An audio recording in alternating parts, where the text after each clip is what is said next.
하나님 아버지, 근뭇 자흑, 세상에 살면서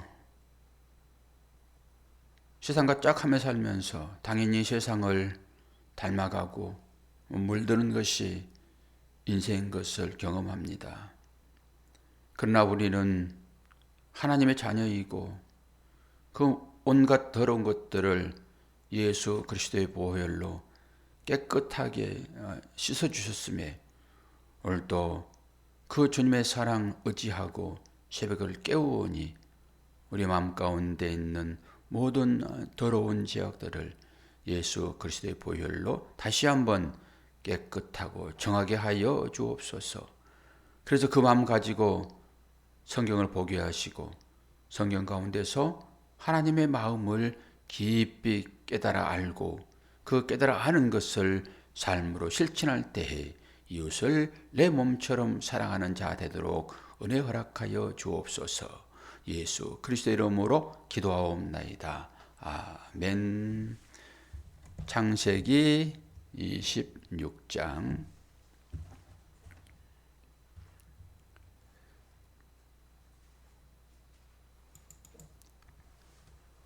1절에서 13절입니다. 여기는 1자가 빠졌네. 26장 1절로 13절입니다.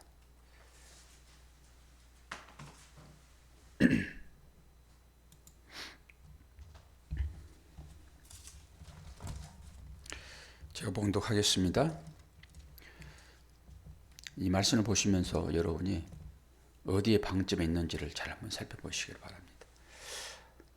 아브라함 때에 첫 흉년이 들었더니 그 땅에 또 흉년이 들매 이삭이 그랄로 가서 블레셋 왕 아비멜렉에게 이르렀더니 여호와께서 이삭에게 나타나 이르시되 애굽으로 내려가지 말고 내가 내게 지시하는 땅에 거주하라. 이 땅에 거류하면 내가 너와 함께 있어 내게 복을 주고 내가 이 모든 땅을 너와 내 자손에게 주리라. 내가 내 아버지 아브라함에게 맹세한 것을 이루어 내 자손을 하늘의 별과 같이 번성하게 하며 이 모든 땅을 내 자손에게 주리니 내 자손으로 말미암아 천하 만민이 복을 받으리라. 이는 아브라함이 내 말을 순종하고 내 명령과 내 계명과 내 율례와 내 법도를 지켰음이니라 하시니라. 이삭이 그랄에 거주하였더니 그곳 사람들이 그의 아내에 대하여 물으매 그가 말하기를 그는 내 누이라 하였으니 니브가는 보기에 아리따움으로 그곳 백성이 니브가로 말미암아 자기를 죽일까 하여 그는 내 아내라 하기를 두려워함이었더라.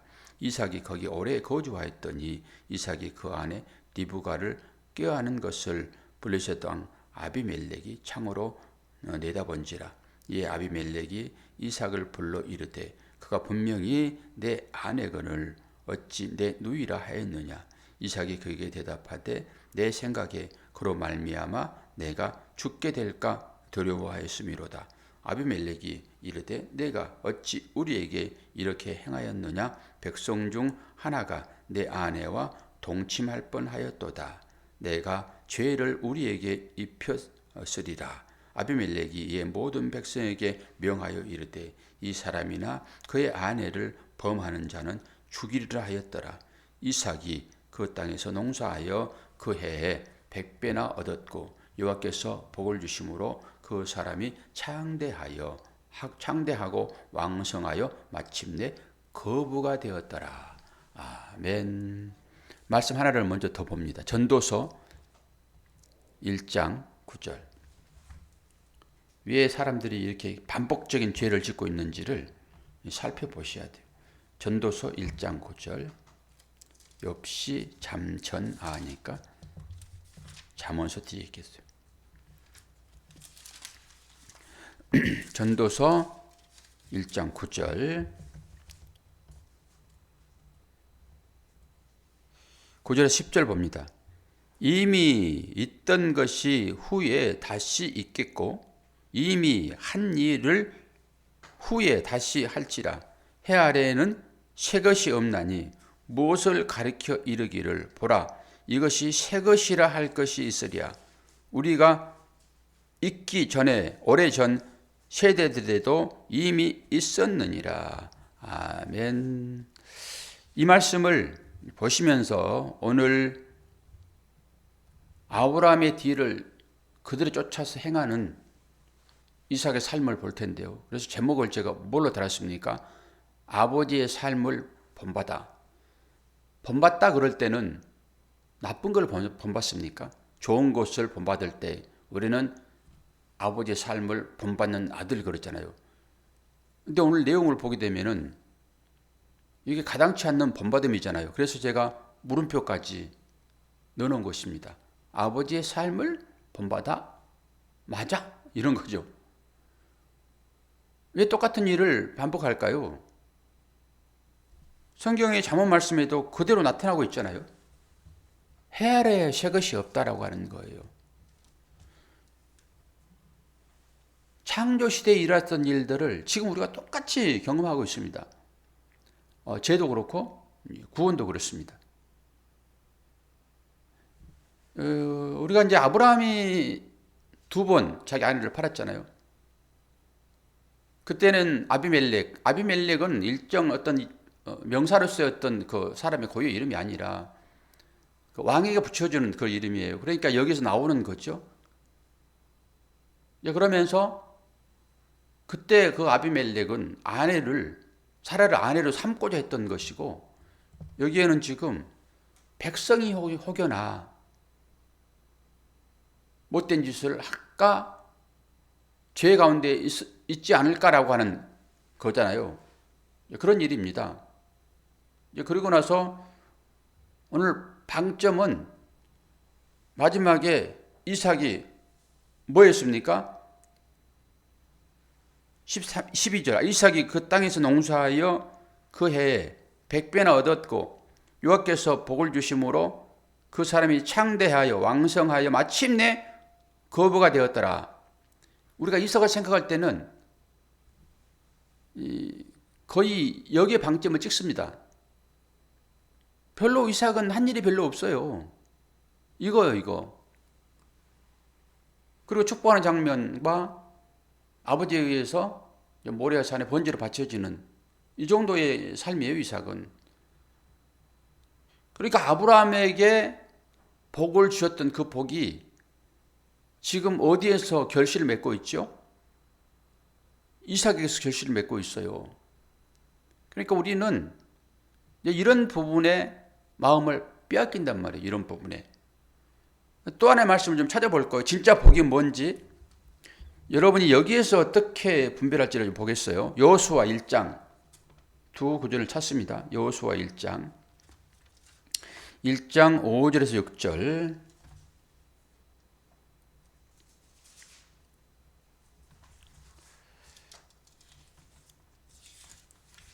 여호수아 1장 5절에서 6절을 제가 읽어드립니다. 이 부분은 잘 보세요. 똑같은 내용이니까. 내 평생에 너를 능히 당할 자가 없으리니 내가 모세와 함께 있었던 것 같이 너와 함께 있을 것임이라. 내가 너를 떠나지 아니하며 버리지 아니하리니 강하고 담대하라. 너는 내가 그들의 조상에게 맹세하여 그들에게 주리라 한 땅을 이 백성에게 차지하게 하리라. 이게 지금 창세기에 나온 내용이잖아요.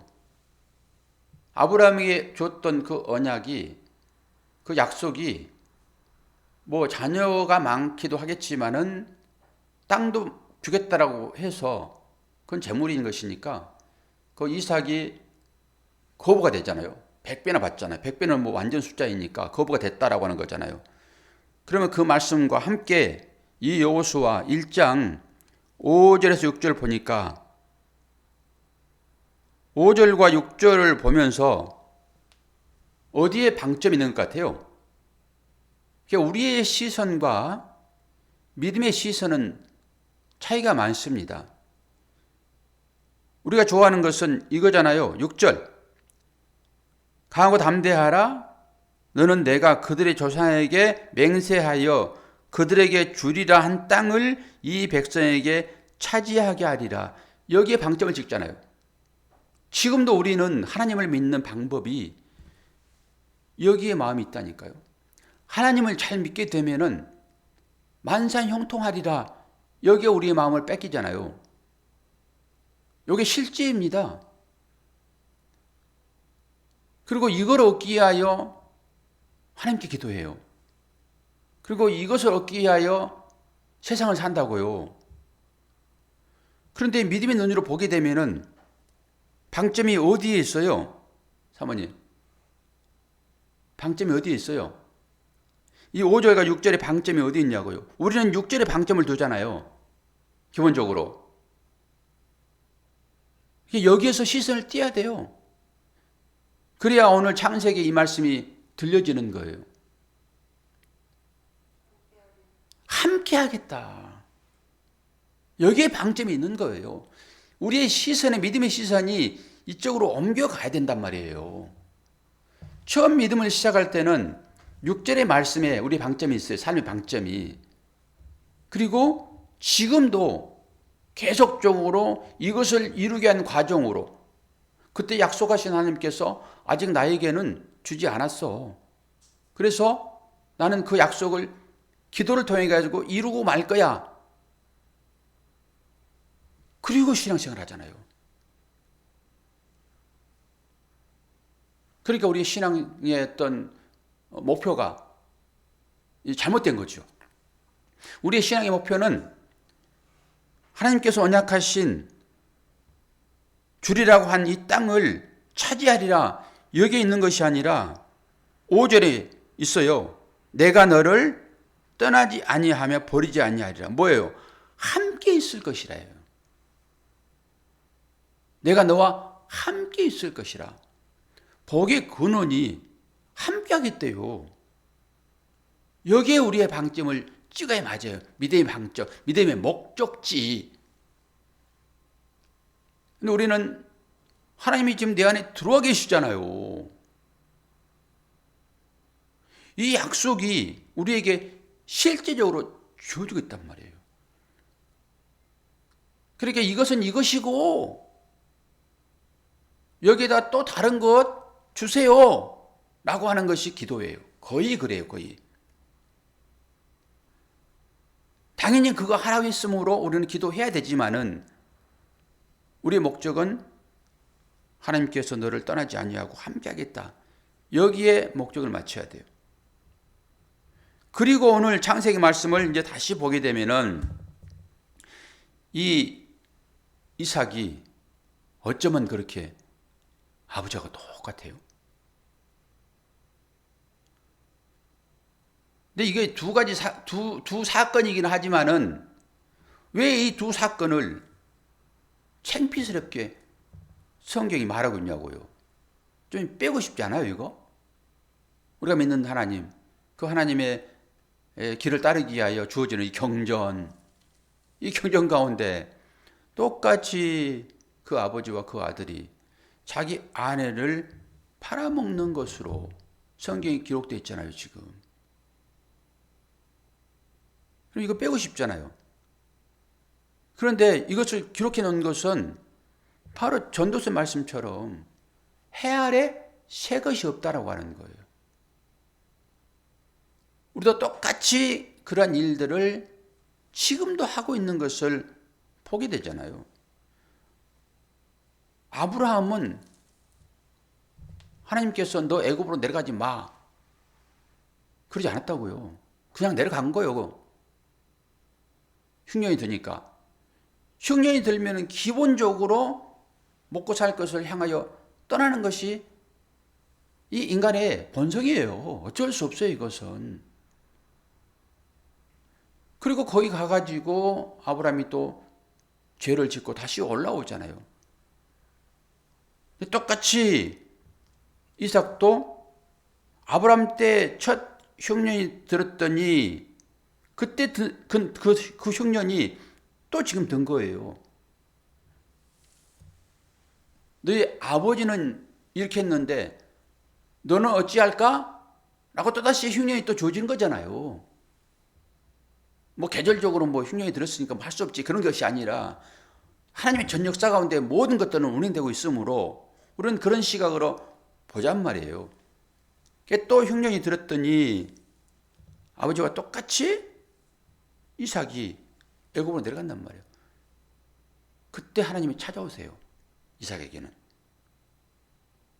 찾아와가지고 애굽으로 내려가지 말어. 그래요. 그랬더니 이삭이 순종합니다.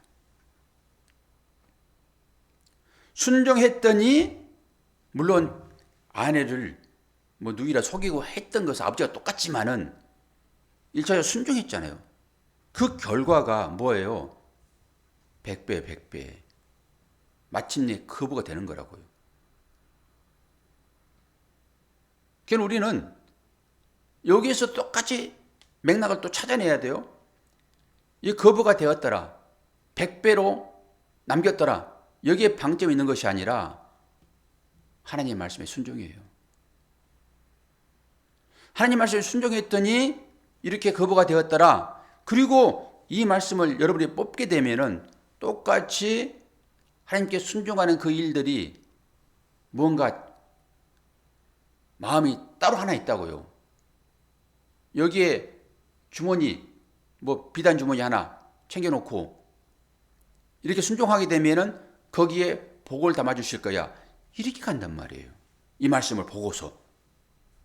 그렇게 다 설교를 했고 사람들이.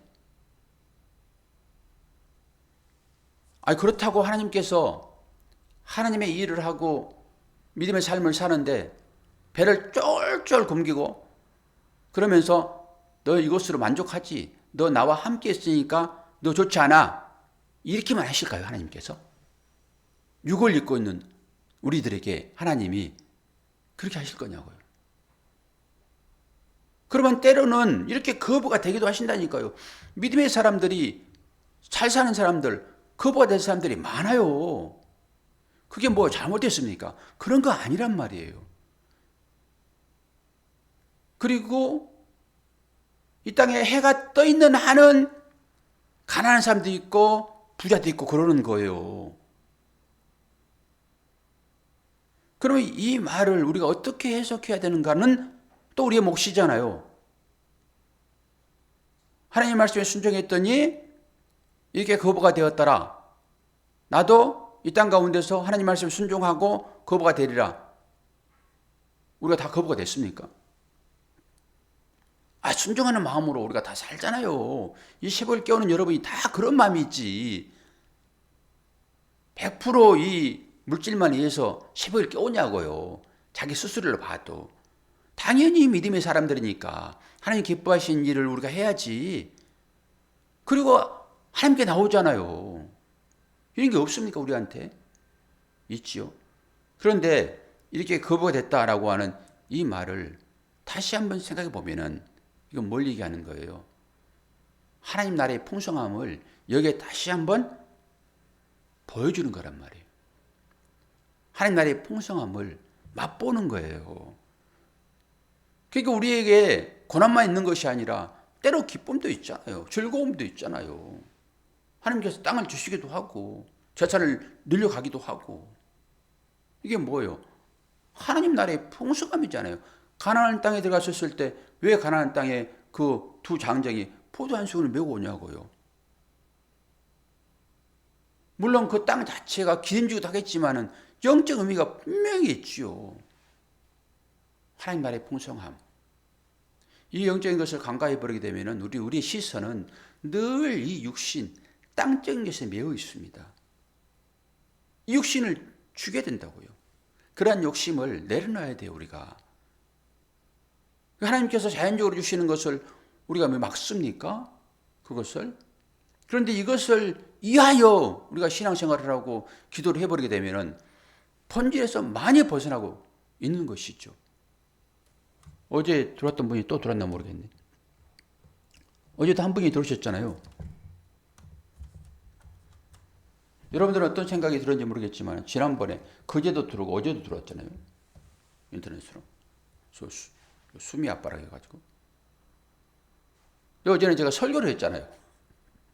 설교를 하고 그분의 그 사연을 들으니까 야, 형식적으로라도 뭔가 좀 마음을 좀 전해야 되겠구나 라고 생각하고 제가 여기 앉아가지고 제가 여기 4층에 있었을 때는 동양 어디로 오게 되면은 저 게으른 사람들 일해야지 멀쩡하게 생겨가지고 맨날 저런다 하고 싶어가지고 오면은 2,000원도 안 주고 1,000원만 줬어요. 1,000원만 주게 되면 사람들이 싫어해요. 좀 더 주세요. 라면 하나도 사 먹게. 목욕이라도 해야 되잖아요. 아, 주세요. 싫으면은. 그러면 얼른 담아가지고 간단 말이죠. 그러니까 오면은 이제 알아요. 야, 내가 1,000원 받으려고 4층 올라가야 되냐? 이런 생각 가질 거란 말이에요. 이제 그렇게 온 사람들은 꼭 제가 알아요. 온 사람들은. 그래서 온 사람들은 기본적으로 줘요. 그러면 이제 그거 갖고 가거든요. 근데 어제는 이제 그렇게 할 수 없어가지고 은행 구자로 좀 보내줬는데 제가 알아요. 어떤 마음을 가지고 이 사람들이 새벽에 들어오는지. 아니 차라리 큰 교회에 거기 들어가게 되면은 그 엄청나게 사람들이 많이 들어오잖아요. 그러면은 떡고물이라도 떨어질 텐데 왜 그런 데 안 들어가고 우리 새벽기도에 온라인 성도 이건 몇 분 안 들어오는데 여기 들어올까 하는 생각이 들어가니까 큰 교회의 사이트는 댓글 못 달게 막아놨습니다. 그러니까 못 들어가는 거예요. 그 저는 이제 하도 성도들이 새벽기도 하는 게 아쉬우니까 한 분이라도 더 들어오면은 그리고 제가 이제 그걸 살펴야 되니까 성도 삶을 그래서 여기에 이제 꼭 샬롬이라고 표시하라고 하니까 여기 표시가 되는 것이지 그냥 듣고 있어도 표시 안 되면은 누가 들은지는 몰라요. 큰 교회는 당연히 그러지요. 누가 일일이 들어와가지고 샬롬 인사합니까? 저는 제가 확인하려고 이거 하는 거예요, 이거. 이거 막아놓으면은 그 사람들이 이거 가지고 문자 남기겠습니까? 그러니까 오히려 작은 교회가 그 일을 할 수 있는 거예요. 큰 교회는 다 막아놨어요. 그런데 거기에 만약에 그게 뜨게 되면은 사람들의 마음이 동할 때 그래도 조금 떨어지잖아요. 그런데 이 작은 교회에 들어와가지고 그 마음이 읽혀지더라고요. 여러분 어떤지 모르겠습니다. 오늘 말씀을 종합해서 여러분들이 해석을 하세요. 제가 제목은 아버지의 삶을 본받아 그랬지만은 우리 모든 사람들은 똑같다라고 하는 거예요. 그래서 전도서 말씀을 제가 읽어드린 거예요. 해 아래 새 것이 없다.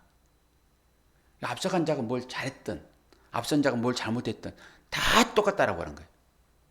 나는 뭐 뒤 따라가면서 더 잘할 것이다. 택도 없습니다. 그래서 아브라함이 했던 그 일을 다시 한번 기록하는 거예요.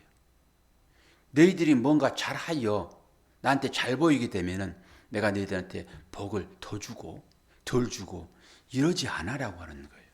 모든 거는 다 똑같아. 서로 많이 가졌으니 적게 가졌으니 싸우거나 불평하지 말고 적게 가졌다 해가지고 아이고 하나님 왜 나는 더 열심히 섬기는데 나는 이렇게 더 어렵게 살아요. 이러지도 말고 다 똑같다라고 하는 거예요. 결국 우리는 이 과정을 통해 가지고 믿음이 있는 자로 지어져 가는 거예요. 그래서 그것을 초월하는 많이 가졌든 적게 가졌든 그것이 나한테 행복도 아니고 불행도 아니고 이런 자로 지어져 갔다고요. 그 과정 중에 있음을 잘 보시기를 바랍니다. 오히려 더 많이 주어지는 사람들은 믿음이 적은 거라 보시면 돼요. 딱 맞습니다. 많이 준 것은 맨날 우니까 그거 좀 더 준 것이지 내가 열심히 기도했더니 하나님께서 나에게 자비를 베푸셔서 나에게 복을 주셨어. 이게 엄청난 착각입니다. 모든 사람들이 다 그렇다니까요. 목사도 마찬가지예요.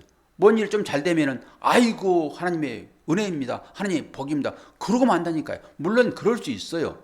말은 할 수 있으나 깊이 들어가 보게 되면은 그게 불신앙입니다. 어렵더라도 그 과정 중에서 하나님께서 나를 믿음의 사람으로 성장시키려고 하시는 하나님의 사인이 또 나에게 임했네. 그리고 기도 열심히 하십시오. 어찌합니까? 이삭에게 주었던 그 하나님의 복이 저와 여러분들에게 임할지 어찌합니까? 그러면 어떻게 하실 거예요? 100배나 받고 후보가 되면 어떻게 하실 것입니까? 두렵습니다. 오히려 두려워요. 주면요 사람 교만 덩어리 돼가지고요 이웃을 돌아보지를 않습니다. 오히려 약간 부족한 듯, 많이 부족하니까 문제가 돼서 그렇지 약간 부족한 듯 하고 사는 것이 우리에게 좋아요. 오늘은 이삭의 삶을 통해 가지고 나는 어떨 것인가를 깊이 묵상해보는 여러분 되기를 축원합니다. 기도하겠습니다.